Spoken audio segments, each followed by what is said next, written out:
तू एक सफाई वाला है, चुपचाप स्कूल की सफाई कर। सर, आप मुझे जानते नहीं हो। अगर मैं कौन हूं तुम्हें पता चला तो तुम्हारे होश उड़ जाएंगे।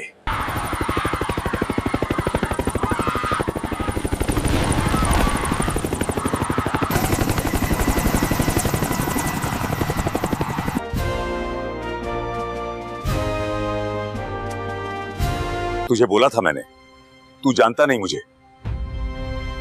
मुझे माफ कर दीजिए सर, मैं आपको पहचान नहीं पाया। यह कहानी सिर्फ एक स्कूल की नहीं है, बल्कि उस खोए हुए सम्मान की है जो आज की चकाचौंध में कहीं दब गया है। यह दास्तान है प्रताप की, जिसे दुनिया ने एक मामूली सफाई कर्मी समझा, लेकिन वो एक ऐसा तूफान था जो खामोशी ओढ़े हुए था। जब एक घमंडी अमीरजादे और एक रीढ़हीन प्रिंसिपल ने उस शेर को ललकारा, तो अंजाम ऐसा हुआ कि पूरा शहर थर्रा गया। क्या होता है जब एक झाड़ू लगाने वाला अपनी असली औकात पर आता है? क्या होता है जब एक मेजर जनरल अपनी वर्दी की धूल झाड़कर खड़ा होता है? दिल थाम कर बैठिए, क्योंकि यह कहानी आपकी आंखों में आंसू और सीने में गर्व की आग भर देगी। अगर आपको देश के जवानों से प्यार है तो कमेंट में जय हिंद लिखें और चैनल को सब्सक्राइब जरूर करें।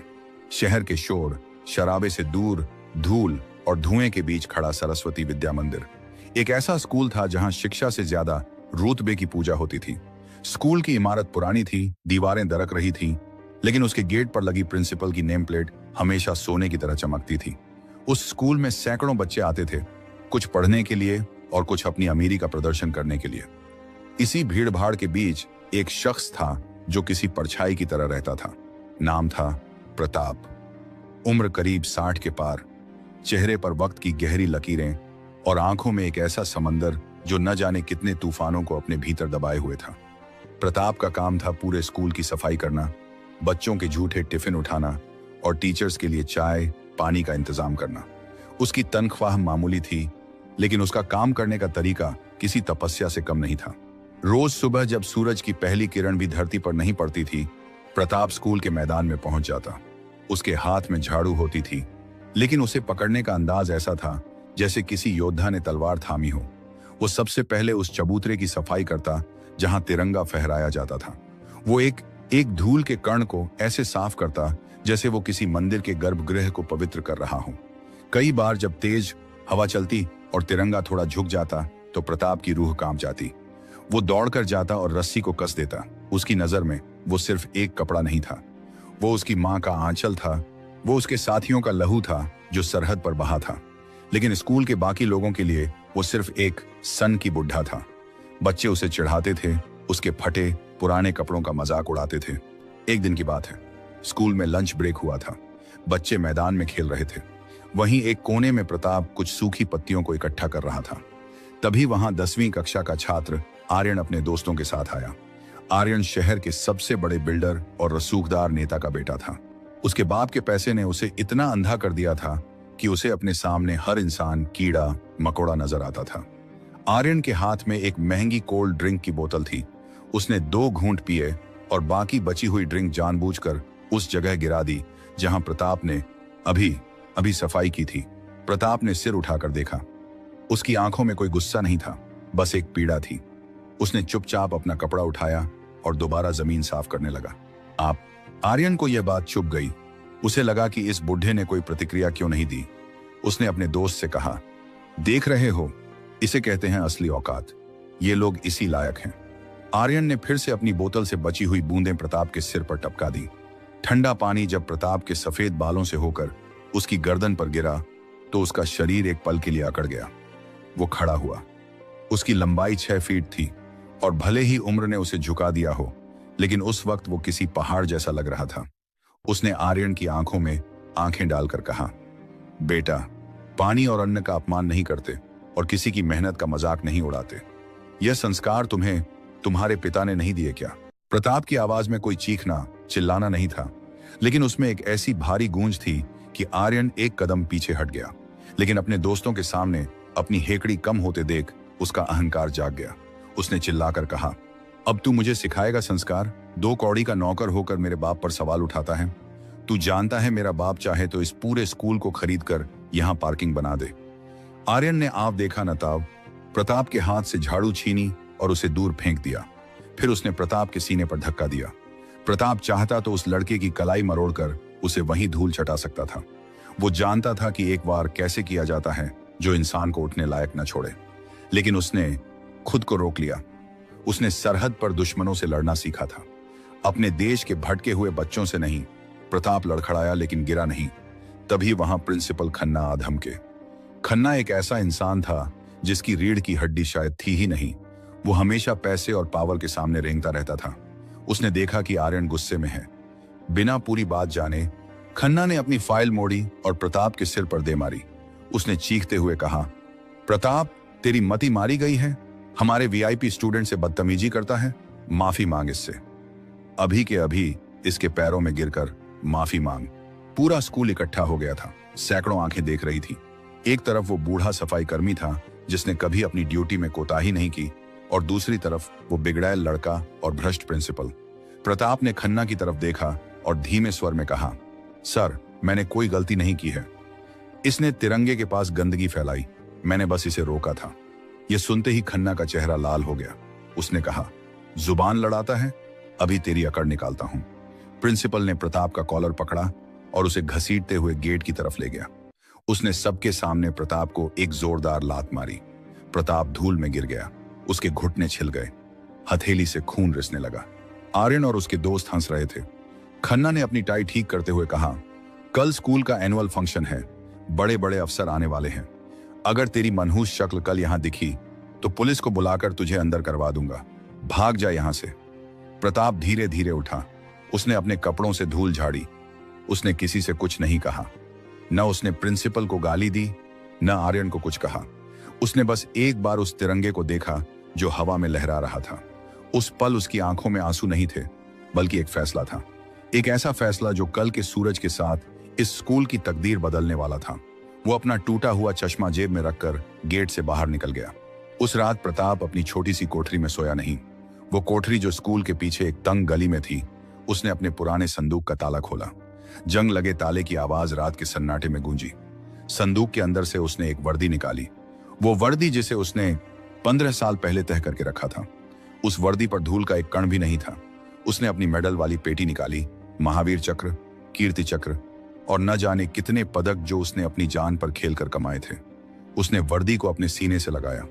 उसे याद आया कारगिल का वो पहाड़ जहां उसने अकेले ही पूरी दुश्मन की चौकी उड़ा दी थी। उसे याद आया वो गोली जो आज भी उसकी पसली के पास धंसी हुई थी। उसने आईने में खुद को देखा। वहां अब वो लाचार सफाई कर्मी नहीं था, वहां मेजर जनरल प्रताप सिंह खड़ा था। उसने फोन उठाया और एक नंबर मिलाया। उधर से आवाज आई, जय हिंद सर। प्रताप ने सख्त लहजे में कहा, कर्नल, मुझे कल सुबह मेरी यूनिट चाहिए, पूरी वर्दी में। लोकेशन वही पुराना स्कूल। ऑपरेशन का नाम स्वाभिमान। अगली सुबह स्कूल में जश्न का माहौल था। रंग बिरंगे गुब्बारे लगे थे। बड़ा सा स्टेज सजा था। शहर के सारे बड़े लोग, नेता और अधिकारी वहां मौजूद थे। आर्यन के पिता मिस्टर सेठी सबसे आगे वाली कुर्सी पर पैर रखकर बैठे थे। प्रिंसिपल खन्ना उनके इर्द गिर्द ऐसे मंडरा रहे थे जैसे कोई मक्खी हो। खन्ना बार बार माइक पर अनाउंस कर रहे थे, देवियों और सज्जनों, हमारे मुख्य अतिथि सेना के एक बहुत बड़े अधिकारी बस कुछ ही पलों में हमारे बीच होंगे। सब लोग बार बार गेट की तरफ देख रहे थे, इंतजार कर रहे थे किसी लाल बत्ती वाली गाड़ी का। तभी आसमान में एक तेज गड़गड़ाहट हुई। यह आवाज किसी सामान्य जहाज की नहीं थी। यह भारतीय वायुसेना के भारी भरकम हेलीकॉप्टर की आवाज थी। लोग घबराकर ऊपर देखने लगे। स्कूल की खिड़कियां थरथराने लगी। प्रिंसिपल खन्ना का माइक हाथ से छूट गया। हेलीकॉप्टर सीधे स्कूल के उस मैदान के ऊपर मंडराने लगा जहां कल प्रताप को बेइज्जत किया गया था। हवा के तेज दबाव से टेंट उखड़ने लगे।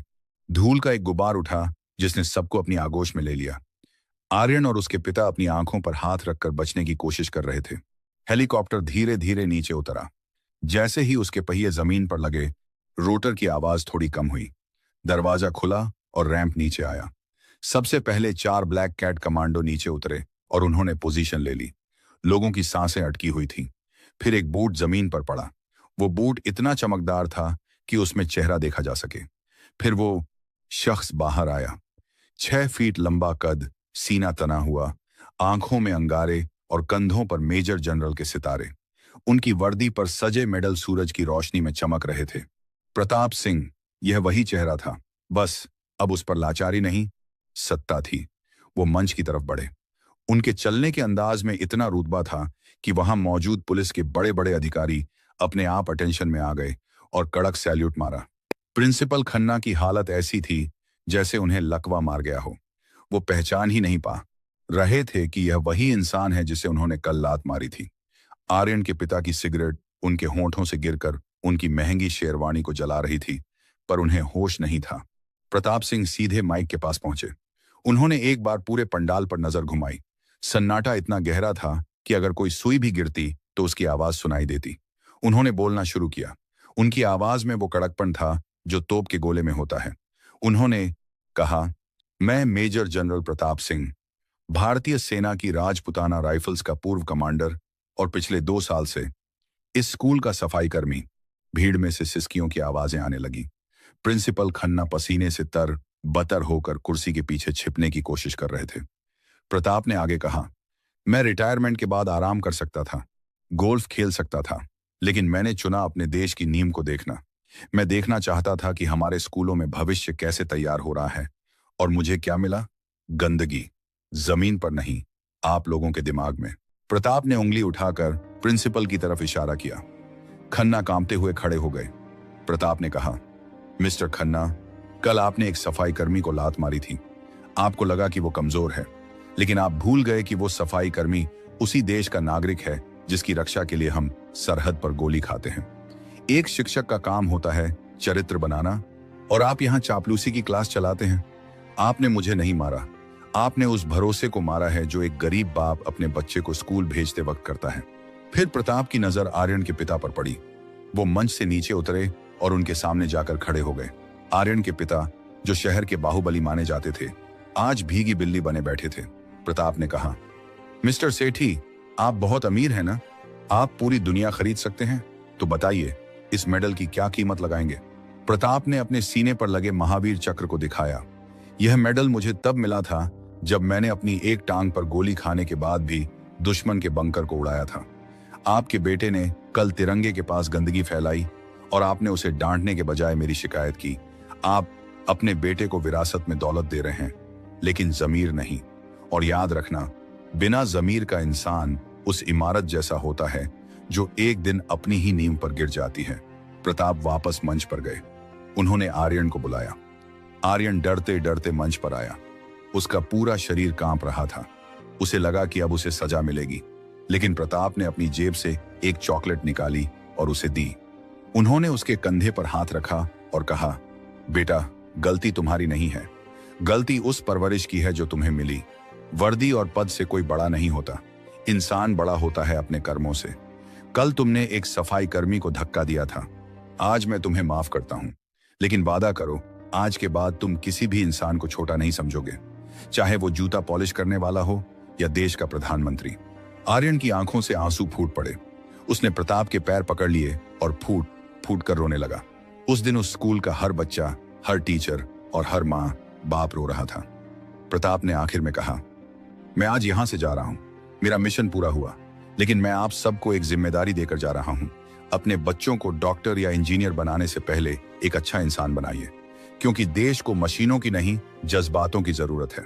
प्रताप सिंह ने दोबारा अपनी कैप पहनी। उन्होंने तिरंगे की तरफ देखा और एक आखिरी सैल्यूट किया। फिर वो मुड़े और अपने हेलीकॉप्टर की तरफ चल दिए। धूल का गुबार फिर से उठा, लेकिन इस बार उस धूल में किसी की बेइज्जती नहीं, बल्कि एक नए भारत की उम्मीद थी। हेलीकॉप्टर उड़ गया, लेकिन पीछे छोड़ गया एक ऐसा सबक जो उस शहर की हवाओं में हमेशा गूंजता रहा।